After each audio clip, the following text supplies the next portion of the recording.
Coming at you from the biggest little city in the world, we're at Peppermill in Reno, Nevada, playing some 0-5-10. This means there's a $5 small blind, there's no big blind, and there's a $10 winner straddle from the previous hand, represented by the rock. One of my favorite things about this setup is a timed rake structure. So every 30 minutes they take $5, and beyond that, each pot has no rake whatsoever. So the dealers switch every 30 minutes, and we put in $25 to a bomb pot as well as $5 to go towards the rake. We flop a gutter on one board and drawing to the nut flush on the other board. So when middle position leads out for $100, we make the call, and unfortunately the button comes in with a raise, making it $300 to go. Middle position makes the call, and I think I'm priced in to at least see another card, so I put in another $200. We don't improve on either turn, and when the button is all in for $400 and middle position makes the call, I think the best play is just to go ahead and get out of the way. Of course, after we fold, the flush comes in, and we find out that our opponents didn't really have anything special. One pair for the winner on one board, and two pair for the winner on the other. This is a little bit of a disappointment, and we are finding ourselves in a $400 hole to start the day. That's okay, things will get better as we look down at pocket kings from under the gun. I raise a 35 and get called by the straddle, the cutoff, and the button, and we go three ways to a flop of 6-3 deuce with two clubs. At least we've avoided the dreaded ace, but multi-way, I'm gonna go ahead and check. Next to act is the straddle, and he leads out for 75. The other two opponents fold, and now I come through with the check raise, making it 250. The straddle puts in the call, and we see probably the worst turn in the deck. The 6 of clubs comes in, so if he was betting to protect top pair, he now has me beat with trips, and if he was betting with a flush draw, he now has gotten there. I check, the straddle jams for a little bit over $500. I decide to fold, and the straddle shows me a 6. Okay, well, at least we made the right decision. Unfortunate run out, but at least we made a good fold. We've got 9-8 of diamonds from the low jack and raise it up to $40. Same villain from the last hand makes the call, and we go heads up to a flop of 7-5 deuce rainbow. This is a board that's not going to hit me, and sitting here with only backdoor draws, I decide to check, and my opponent checks it back. The turn's a 7 of hearts, which really doesn't help my hand, but it makes me feel better that my opponent probably doesn't have too much either. So I decide to go ahead and stick out a bet. I make it 60 to go, and the straddle puts in a raise to 150. I have a feeling like my opponent just doesn't believe that I have a good hand, but I don't think he's very strong either.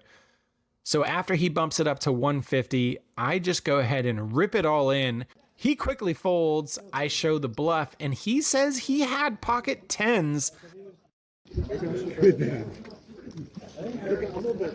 Pocket tens. Pocket what? Tens. Yeah, right. That's what I have. That's what I have. Really? I don't know if I believe that. That's what I have. All right. I got lucky. I thought you were just trying to buy it. No. Yeah. I have pocket tens. But when you raise before the flop, I thought we had big pair. You already beat my big pair today. Yeah.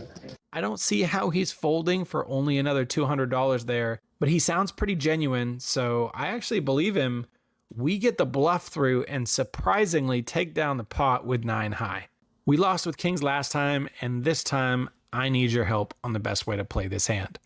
Of note is that we've got a stack of about $850. The $10 button straddle is on, so of course I'm going to raise it. I make it 40 to go when it gets to me, plus 1 calls, and then the cutoff puts in a raise to 200. My biggest challenge in this hand is sizing because of the stack size that I have. If I only have $500 left, I can just go ahead and rip it all in. It's a very small raise, and I'm going to get a call from most of the hands that my opponent is 3-betting with. If I have $2,000 or more, I can easily stick in a 4-bet, and it's not really awkward. I can make it somewhere between $600 and $700, leaving myself with at least a pot-sized bet if I get called. However, this one's a little bit awkward because if I stick in a quote-unquote normal raise sizing and make it something like $600, that leaves me with like $250 left. The other option is to make a min raise.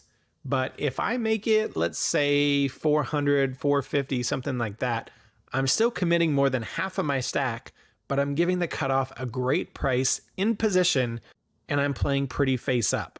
So as you can tell, I decide the best play is to go all in, but I don't know if that's really the best play. Let me know in the comments, how would you handle this situation if you are about $850 deep and get 3-bet to $200 by the cutoff?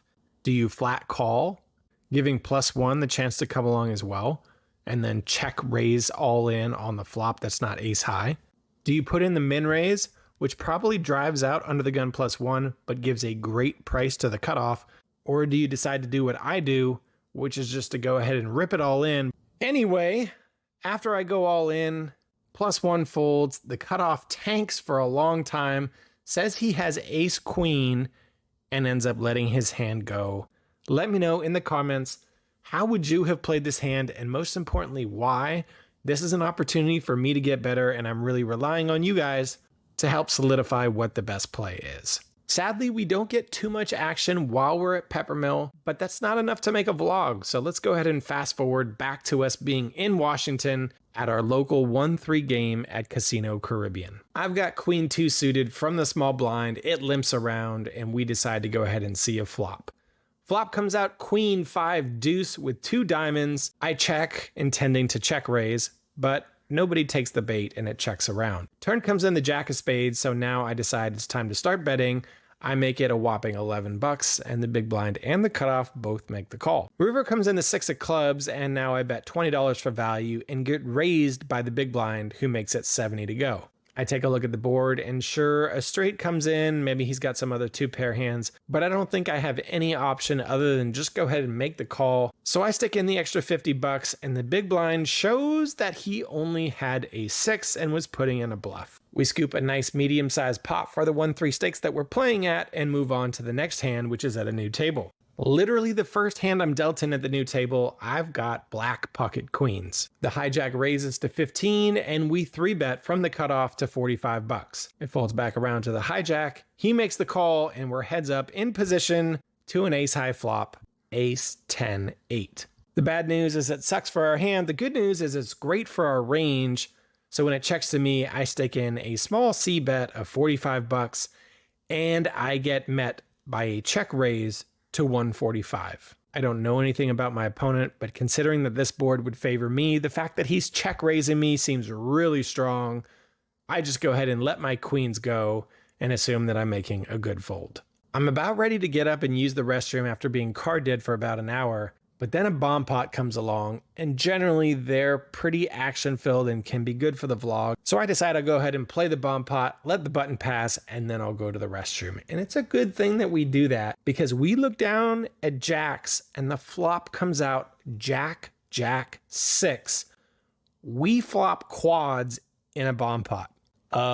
Sitting here on the small blind, I'm just gonna see if anybody else wants to take a crack at this one. I check. The big blind bets 25, everyone else folds, and I've got nothing to do other than to make the call. Turn is a 9 of clubs, probably a brick, as the only real draw out there was hearts. I check again, and the big blind continues for $50. Here's where I think I make an error because I just go ahead and decide to make the call. There are 3 hands that I think my opponent is likely to have when he bets out on this flop. It's going to be over pairs, pocket 6s, or flush draws.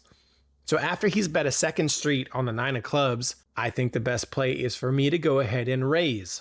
If he's got pocket 6s, he's not going anywhere. If I make it something reasonable, he's probably also going to call with hearts.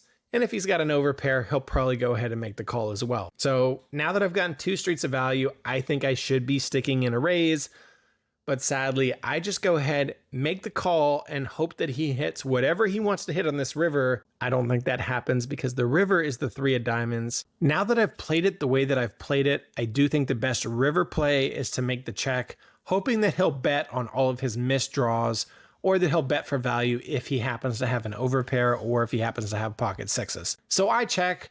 He quickly checks it back and shows queen 7 of hearts for a missed flush draw. Quad jacks are more than good. We probably don't make as much as we could have, as I think I probably get called if I put in a small raise on the turn. But we do make a few $100 on a high hand, and we cash out for the day. All right, so pretty short session. I love playing at Peppermill. I love the timed rake. It's so much better than raking every single pot. I didn't run great in the short amount of time that I had to play there, but it was a lot of fun. I love the poker room, and I can't wait to get back there in the near future. At the Peppermill, we were in for $1,600, out for $1,245 for a small $350 loss. And at 1-3 at Caribbean, we were in for $500 and out for $1,130, so we more than made up for that loss playing 1-3 at our local casino. In case you're new here, I'm just an amateur poker player trying to get better, and I rely on some of your comments to help me solidify what the best plays are in the games that I'm playing. If this is your first time watching Poker for Pound Pups, subscribe, and if you're already subscribed, hit that notification icon so you can be notified every single time that we release a new video. Doing that goes a long way to being able to support